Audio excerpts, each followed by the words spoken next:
بسم اللہ الرحمن الرحیم اللہم صلی علی محمد وعلی آل محمد۔ ہمارا آج کا موضوع خاص علم لدنی پر ہے، اور ہم آج کی اس ویڈیو میں یہ بتائیں گے کہ علم لدنی کیا ہے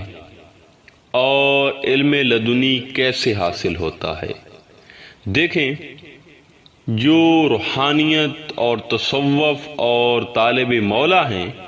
اور علم لدنی کے متلاشی ہیں تو ان کے لیے یہ ویڈیو انتہائی اہم ہے، لہذا ہم گزارش کریں گے کہ ویڈیو کو مکمل دیکھیے گا تاکہ آپ اس ویڈیو سے مستفید ہو سکیں۔ دیکھیں سامعین، علم سے مراد آگاہی ہے، واقفیت یا کسی چیز کے متعلق جاننا، اور علم دو طرح کے ہیں، علم حصولی اور علم لدنی۔ علم حصولی سے مراد وہ علم ہے جو عقل کے دائرہ کار میں رہ کر حاصل کیا جاتا ہے اور ظاہری ذرائع سے حاصل ہوتا ہے، مثلا کسی مدرسہ، سکول، کالج یا کتابوں سے جو کچھ ہمیں حاصل ہوتا ہے ہم اسے علم حصولی کہہ سکتے ہیں، جبکہ علم لدنی سے مراد وہ علم ہے جو بغیر کسی ظاہری وسیلہ اور ذریعہ کے اللہ تعالیٰ کی طرف سے عطا ہوتا ہے، یعنی اس کے حصول میں خارجی یا بیرونی ذرائع کا عمل دخل نہیں ہوتا۔ دیکھیں سامعین محترم، علم لدنی سمیت تمام علوم کا آغاز انسان سے ہی ہوا ہے، کیونکہ انسان اس امانت کو اٹھانے کے قابل تھا اور قابل ہے، اور اللہ تعالیٰ نے انسان کو ہر علم عطا فرمایا ہے، جیسا کہ حضرت آدم علیہ السلام کے متعلق اللہ تعالیٰ نے قرآن مجید میں ارشاد فرمایا، علّمَ آدم الاسماء کلھا، آدم کو تمام اسماء کا علم سکھایا۔ حضرت امام حسین رضی اللہ تعالیٰ عنہ کی تصنیف مبارکہ مرۃ العارفین کی شرح میں یہ تحریر ہے کہ جب اللہ تعالیٰ انسان کامل پر تمام علم کھول دیتا ہے تو کائنات کی ہر شے کا علم اس کی اپنی ذات کے اندر سے اسے حاصل ہو جاتا ہے،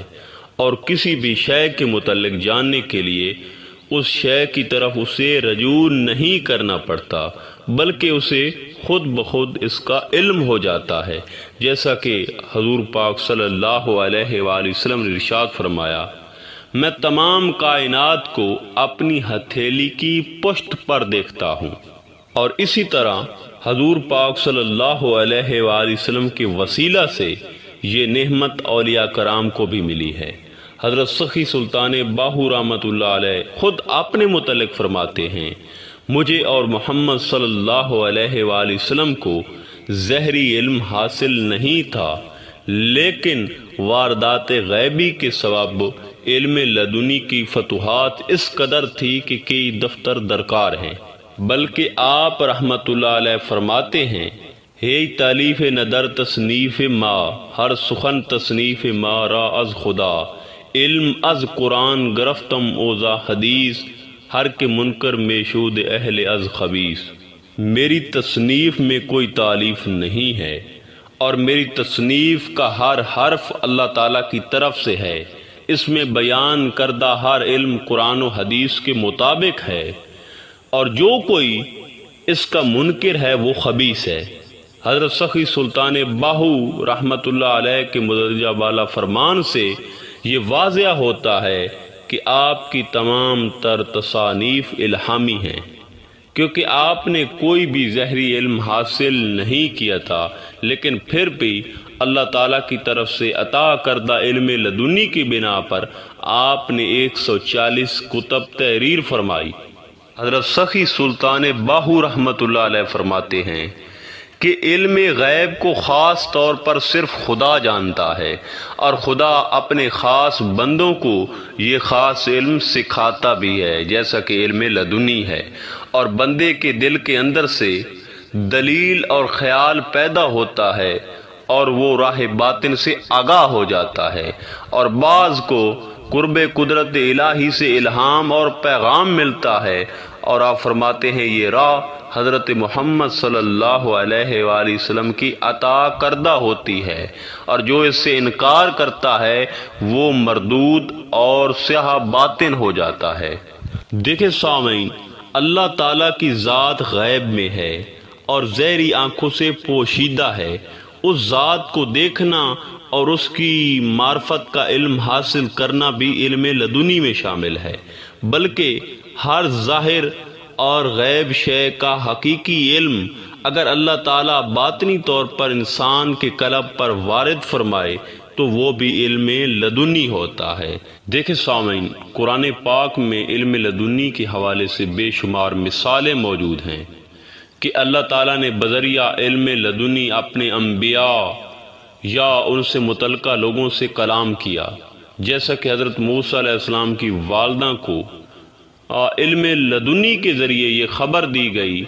کہ وہ موسیٰ علیہ السلام کو صندوق میں بند کر کے پانی میں بہا دے تاکہ ان کی جان بچ جائے، کیونکہ فرعون کی جانب سے ہر پیدا ہونے والے بچے کو قتل کر دینے کا حکم جاری ہو چکا تھا۔ ارشاد باری تعالیٰ ہے، اور ہم نے موسیٰ کی والدہ کے دل میں یہ بات ڈالی کہ تم انہیں دودھ پلاتی رہو، پھر جب تمہیں ان پر قتل کر دیے جانے کا اندیشہ ہو جائے تو انہیں دریا میں ڈال دینا، اور نہ تم اس صورتحال سے خوفزدہ ہونا اور نہ رنجیدہ ہونا، بے شک ہم انہیں تمہاری طرف لوٹانے والے ہیں اور انہیں رسولوں میں شامل کرنے والے ہیں۔ دیکھیں سامعین، کوئی بھی ماں اپنے بچے کو پانی میں بہانے کا تصور بھی نہیں کر سکتی، لیکن صندوق میں بند کر کے پانی میں بہانے کے متعلق اللہ تعالیٰ نے موسیٰ علیہ السلام کی والدہ کے دل میں یہ بات ڈالی، اور وہ یقین کے ساتھ اس بات سے آگاہ ہو گئی کہ بے شک اس عمل سے اللہ تعالیٰ ان کے بچے کی جان کو محفوظ رکھے گا۔ پس وہ صندوق پانی پر بہتا ہوا فرعون کی بیوی آسیہ کے ہاتھ لگا، اور اس نے اس بچے کو اپنی حفاظت میں لے لیا۔ اور جب آسیہ نے بچے کو دودھ پلانے کے لیے اپنے محل میں دائیاں بلوائیں تو حضرت موسیٰ علیہ السلام کی والدہ بھی تشریف لے گئی، اور ان کو ہی حضرت موسیٰ علیہ السلام کو دودھ پلانے کے لیے منتخب کیا گیا۔ اسی طرح اللہ پاک نے ان کو حضرت موسیٰ علیہ السلام سے دوبارہ ملوا دیا، اور جو وعدہ تھا وہ سچ کر دکھایا۔ اور دوسرا، قرآن پاک میں حضرت موسیٰ علیہ السلام اور حضرت خضر علیہ السلام کا واقعہ بھی بیان کیا گیا ہے۔ حضرت موسیٰ علیہ السلام ظاہری شریعت کے نمائندے تھے، جبکہ خضر علیہ السلام باطنی اور علم لدنی کے نمائندے تھے، جس کے متعلق اللہ تعالیٰ نے قرآن مجید میں ارشاد فرمایا وَعَلَّمْنَاهُ مِن لَدُنَّا عِلْمًا، اور ہم نے اسے اپنا علم لدنی سکھایا۔ دیکھیں، حضرت موسیٰ علیہ السلام بھی علم لدنی سیکھنا چاہتے تھے، اس لیے انہوں نے حضرت خضر کی ہم نشینی کی درخواست کی، لیکن حضرت خضر نے کہا کہ آپ میرے ساتھ رہ کر صبر نہ کر سکیں گے، لیکن حضرت موسیٰ علیہ السلام نے انہیں یقین دلایا کہ وہ صبر کریں گے اور کسی بات کی وہ خلاف ورزی نہیں کریں گے، اور خضر نے بھی انہیں بتا دیا کہ میرے ساتھ ضرور رہیں، لیکن مجھ سے کسی چیز کے متعلق سوال نہ کریں جب تک وہ خود انہیں آگاہ نہ کریں۔ دیکھیں سامعین محترم، پھر حضرت خضر نے کشتی میں سوراخ کر دیا، ایک چھوٹے بچے کو مار دیا اور ٹوٹی ہوئی دیوار کو دوبارہ سے تعمیر کر دیا، اور ہر موقع پر موسیٰ علیہ السلام نے حیران ہو کر ان سے پوچھا کہ تم نے ایسا کیوں کیا؟ تو خضر نے جواب دیا کہ میں پہلے ہی کہتا تھا کہ آپ صبر نہ کر سکیں گے۔ دیکھیں سامعین، ظاہری علوم کا تعلق چونکہ عقل و فہم سے ہے اور یہ ظاہری ذرائع و اسباب پر تکیہ کرتی ہے، اس لیے سوال پیدا کرتی ہے۔ اسی لیے حضرت خضر علیہ السلام کے وہ تمام امور جن کی حقیقت سے وہ بذریعہ خود علم لدنی آگاہ تھے، حضرت موسیٰ علیہ السلام ان تمام امور کی حقیقت سے ناآشنائی کے باعث خود کو سوال جو ہے نا اور اعتراض کرنے سے نہ روک سکے۔ پھر جس کے بعد خضر نے انہیں تمام امور کی حقیقت سے آگاہ کرتے ہوئے ان سے جدائی اختیار کر لی اور ان کا جو سفر تھا وہ آگے نہ چل سکا۔ اسی طرح علم لدنی کی مثال حضرت عثمان کے اس واقعے سے بھی ملتی ہے کہ حضرت عثمان غنی کے پاس ایک شخص آیا جس کا راستے میں جو ہے نا ایک عورت سے آمنا سامنا ہو گیا تھا اور اس کی نظر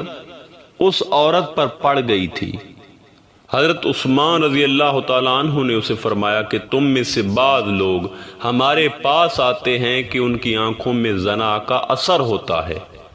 تو یہ سن کے اس شخص نے کہا، کیا رسول اللہ صلی اللہ علیہ وسلم کے بعد بھی وحی نازل ہوتی ہے؟ تو آپ نے فرمایا، نہیں، یہ تو مومن کی فراست ہے۔ دیکھیں سامعین، حضرت عثمان غنی کا باطنی فراست سے اس عمل کو جان لینا یہ علم لدنی پر دلیل ہے کہ اللہ تعالیٰ نے انہیں اس واقعے سے آگاہ کیا۔ اسی طرح حضرت اسبغ فرماتے ہیں کہ ہم حضرت علی رضی اللہ تعالیٰ عنہ کے ساتھ تھے اور حضرت امام حسین کے روضہ کی جگہ سے گزرے تو حضرت علی نے ارشاد فرمایا، یہ ان کی سواریوں کے بیٹھنے کی جگہ ہے اور یہ ان کے خیموں کی جگہ ہے اور یہ وہ جگہ ہے جہاں میرے بیٹے امام حسین کا خون بہایا جائے گا اور اس میدان میں آل محمد صلی اللہ علیہ وآلہ وسلم کے نوجوان شہید کیے جائیں گے اور جن پر زمین اور آسمان نوحہ کناں ہوں گے۔ اور پھر حضرت علی نے اہل کوفہ سے مخاطب ہو کر فرمایا، تمہارے پاس رسول اللہ صلی اللہ علیہ وسلم کے اہل بیت تشریف لائیں گے اور تم سے مدد طلب کریں گے، لیکن تم ان کی مدد نہیں کرو گے۔ دیکھیں، حضرت امام حسین کی شہادت کے واقعہ، حتیٰ کہ سواریوں کے باندھنے کی جگہ اور شہادت کی جگہ سے آگاہ کر دینا حضرت علی کے علم لدنی کی بہترین مثال ہے جس سے وہ بذریعہ کشف آگاہ ہو چکے تھے۔ اب یہاں ایک سوال پیدا ہوتا ہے کہ علم لدنی کیسے حاصل ہوتا ہے؟ دیکھیں سامعین محترم، انسان کو علم لدنی کے جاننے کے لیے لازم ہے کہ وہ اپنے نفس کے پردے کے پیچھے چھپی ہوئی روح قدسی اور نور محمدی تک رسائی حاصل کرے اور محاسبہ نفس کرے، اور جس قدر اس کے نفس کا پردہ صاف اور شفاف ہوگا اسی قدر علم لدنی اس پر ظاہر ہو جائے گا، اور حقیقت اور حق تک کی رسائی کے لیے اور علم لدنی تک رسائی کے لیے نفس تک رسائی انتہائی ضروری ہے، کیونکہ جب انسان اپنے نفس پر پڑی خواہشات نفسانی اور شیطانی کی گرد و سیاہی کو دور کر کے اس کی اصل شفاف اور لطیف حالت حاصل کر لیتا ہے تو پھر وہ حقیقت اور حق کو پہچان لیتا ہے۔ اس لیے فرمایا گیا کہ جس نے اپنے نفس کو پہچان لیا اس نے اپنے رب کو بھی پہچان لیا اور تمام اشیاء کی حقیقت کو بھی جان لیا۔ دیکھیں، جب نفس آئینے کی مانند شفاف ہو جاتا ہے اور انسان اس کے توسط سے لوہے قلب پر لکھی حقیقت پر نظر جماتا ہے تو آہستہ آہستہ انسان کی نظر سے نفس کا یہ آئینہ اوجھل ہونے لگتا ہے اور پھر اس کی نظر کے سامنے صرف حقیقت رہ جاتی ہے